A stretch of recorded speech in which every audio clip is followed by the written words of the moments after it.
Во светло на неговата книга која што ја објави, ми се чини вчера, во која што се занимава со тривијални работи и со персоналните препукувања со одреден дел од нас, па дури и со мене, јас мислам дека требаше да одговори токму на тоа, како и зошто не ја направи ревизијата на приватизацијата, која што остави повеќе од 200.000 луѓе на улица, а што беше главниот мотор или јадро на незадоволство што ги собираше луѓето, освен по патриотска и десничарска линија, во ВМРО ДПМН.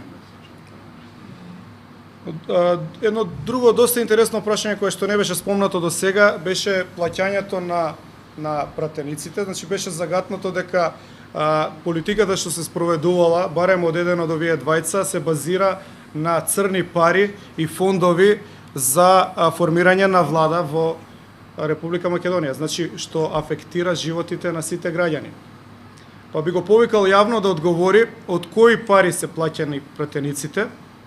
кои се тие пратеници,